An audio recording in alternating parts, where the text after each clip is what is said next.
Hello guys! Magandang gabi sa inyo lahat. Ito si Mike Padua at nakatulad tayo sa pinakalatest update. Ito po ang ating weekend edition ng weather analysis na ingako po ng Biyernes hanggang Lunes. Unang araw ng Marso hanggang 4 ng Marso 2024. At ito po ang ating Tagalog version. Pinaglingkod sa inyo ng Typhoon 2000 in partnership with Naga College Foundation na sineselebrate po nila ang ika-77 anibersaryo. Congratulations sa NCF. Also po ang Aboitiz Power, ang Bank of the Philippine Islands, ang BPI po, meron po silang programa, yung tinatawag nilang Sustainable With You program. Kapag interested po kayo, bisitahin lang po ang website. May link po dito sa taas ng ating video. I-click lang po ninyo. Kapag nasa Facebook naman po kayo, puntahan po ninyo ang description. Nasa may taas po yan ang video natin. Nandun po ang link patungo sa Sustainable With You program ng Bank of the Philippine Islands. Gayon din po ang Avenue Plaza Hotel, ang isa po sa mga premier hotel sa lungsod ng Naga at sa buong Kabikulan. Gayon din po ang lokal na gobyerno ng Naga City, headed by our Honorable Mayor Nelson Legacion at ang ating Honorable Congressman ng ikatlong distrito ng Camarines Sur, Congressman Gabby Bordado. At ngayon, umpisa natin ang update. At mukhang nakukulangan na po ng ulan ang buong bahagi po ng ating bansa. Pumapasok na tayo sa buwan ng Marso.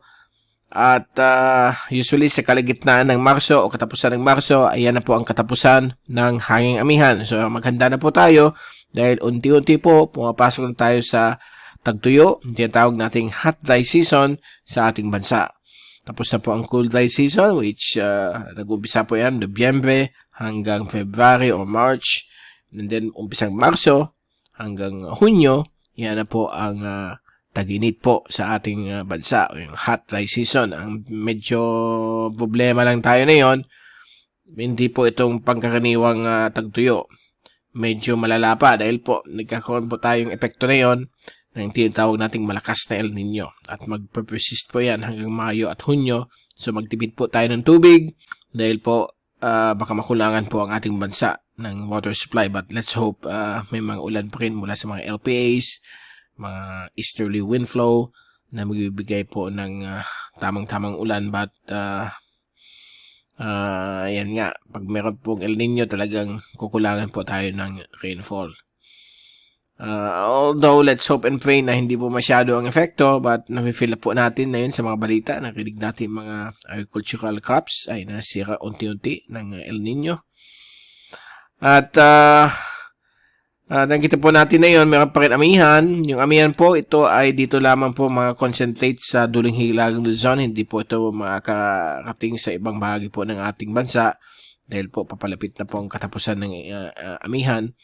Samantala, yung mainit na hangin silanganin ay natili po sa silangang bahagi po ng Kabikulan, silangang Kabisayaan at silangang Mindanao.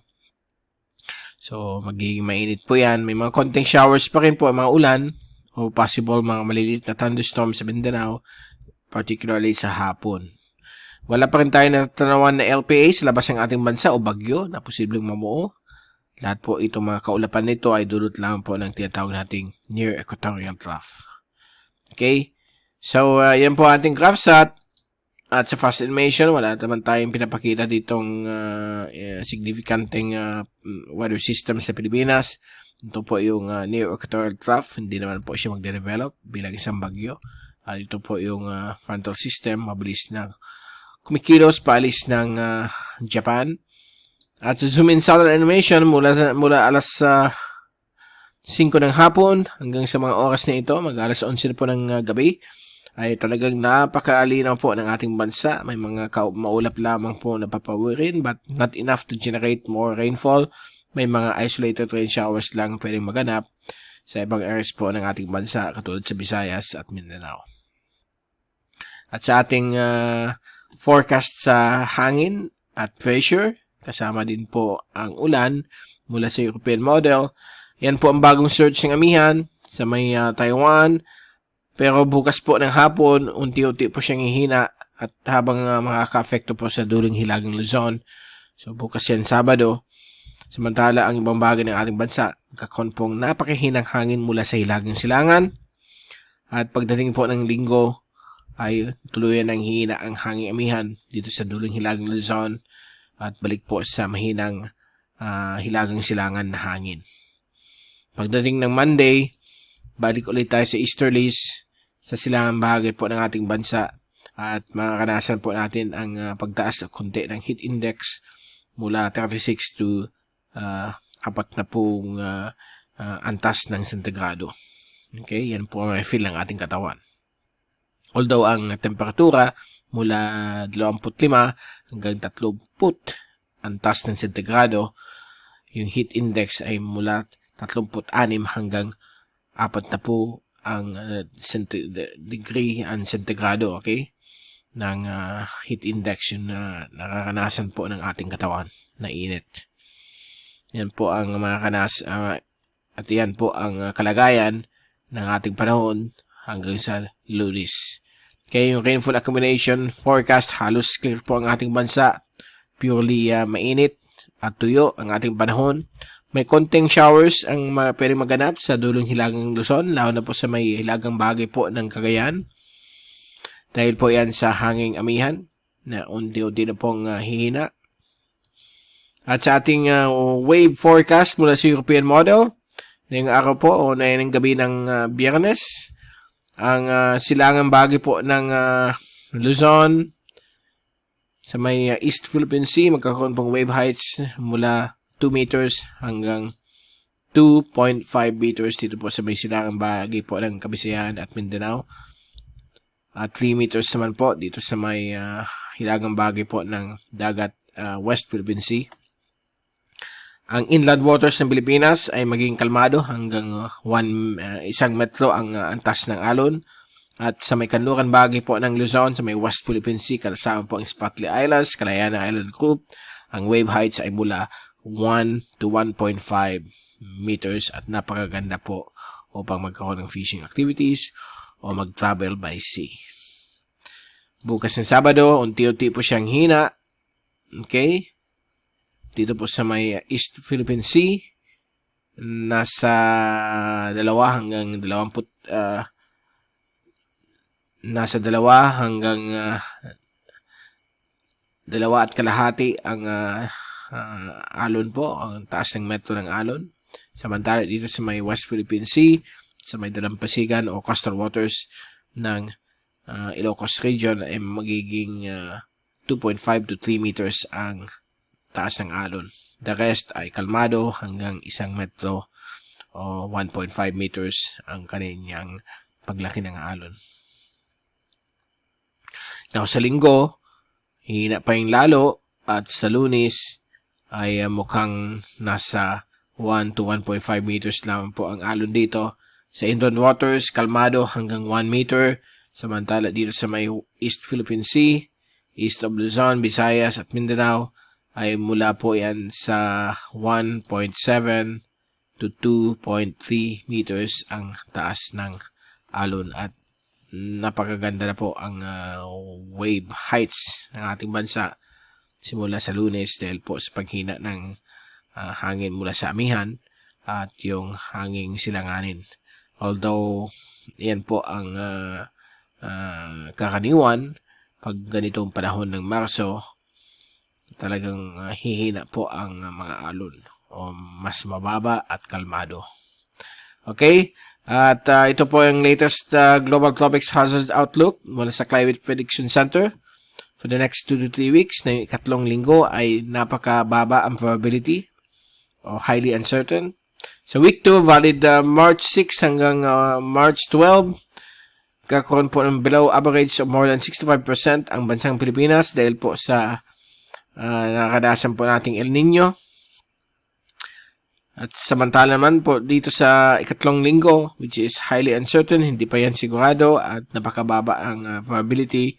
March 13 to March 19, magkakaroon po ng more than 80% of below average rainfall po sa Visayas, Mindanao, Sulu Archipelago at 65 or more than 50% below average rainfall naman sa Kabikulan.